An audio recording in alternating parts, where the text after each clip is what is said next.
Hey everyone, we are back. I just got back from the beach where I took the Intrepid camera out for its first sort of tutorial run. I wanted to get my hands on it. I wanted to see how this held up in an actual working environment, beyond the studio. One of the great things about this camera is that it's very portable, it's light. You're supposed to be able to take this thing out in the field with you, and I wanted to see just how easy this would be to be on the field, and I couldn't think of a better place to take photos on the beach, so that's what I did, and I just got back, and I'm gonna talk about it today and kind of go through my first impressions of this camera out in the wild. So let's go ahead, let's take a look at some photos and see how the Intrepid camera held up.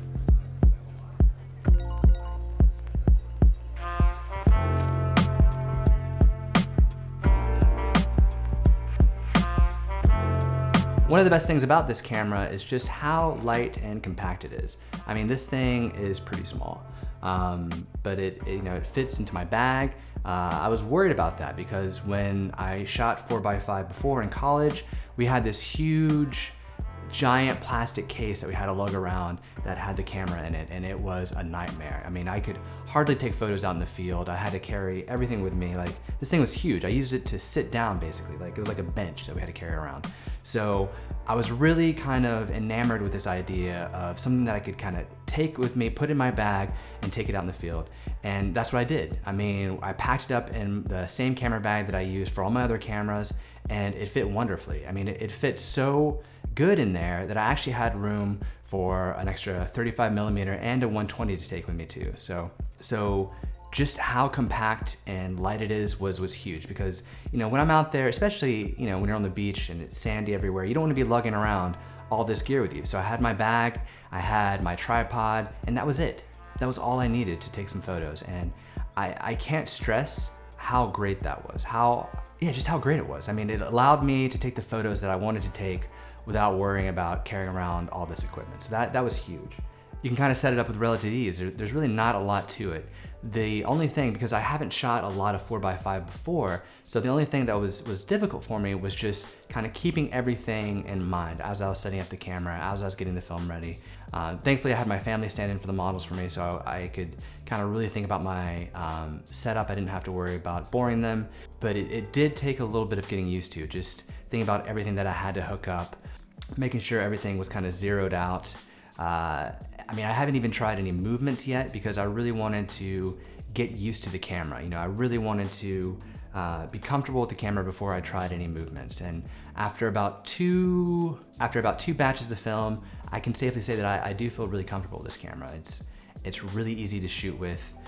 The one thing that does worry me a little bit, and I'm not sure if I can actually show you here, the screws here, they have like this little plastic bit here, and I worry about tightening it down too much. I don't want to crack it. And so I have a feeling I'm not tightening things tight enough, because when I put my film in, there's a little bit of shake, a little bit of give, and that's a little concerning.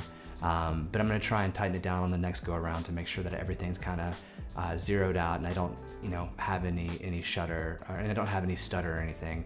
Because there was one photo I took of my father, and I absolutely love it. I mean, this camera does amazing with the images that it takes, but the focus is off, right? So the focus it's on his ears, like it just moved back a little bit. So I don't know, that could be on me. Maybe I didn't get the focus right on that, but the focus just pushed back to his ears, and I'm worried that it's because when I put my film in, I might have done something. I don't know, but I mean, that's really the only big thing that I had an issue with, is just making sure that things are tight, so when I'm loading the film and taking the film out, that nothing really kind of moves around. But yeah, I'm super happy with this. I love the images that I got, but focusing is an issue that I need to kind of look into, because the images that I get are just so dreamy. Like I love the quality that I'm getting from this camera, and for the price, you just can't beat it. So for someone that hasn't shot with a 4x5 in years, not since college for me, being able to take this one out, get into the swing of things, has just been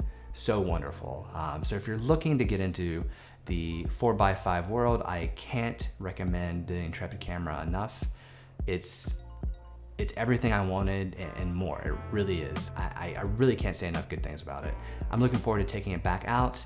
I'm stocking up on more films. I'm gonna be shooting a ton with this, getting used to it, trying some movements, because again, that's one of the reasons why I wanted this, is I wanted to be able to do some really neat movements, get my focus down, and really get the images that I wanna get. You know, the wonderful thing about this is that when you get close with those portraits, you get something that you can't get with any other camera. And it's addicting, you know. You see an image and it just, I can't describe it. Like, it's everything that I wanted in a portrait. Even when I pull back some, I like the images. I'm not thrilled with them. I love just getting in close with this thing, really getting in on the subject and just sort of blocking them off. This camera is giving me what I want, and I couldn't ask for anything more. So I hope you guys enjoyed the video. Please make sure to like and subscribe. And if you have any questions, feel free to drop them in the comments below.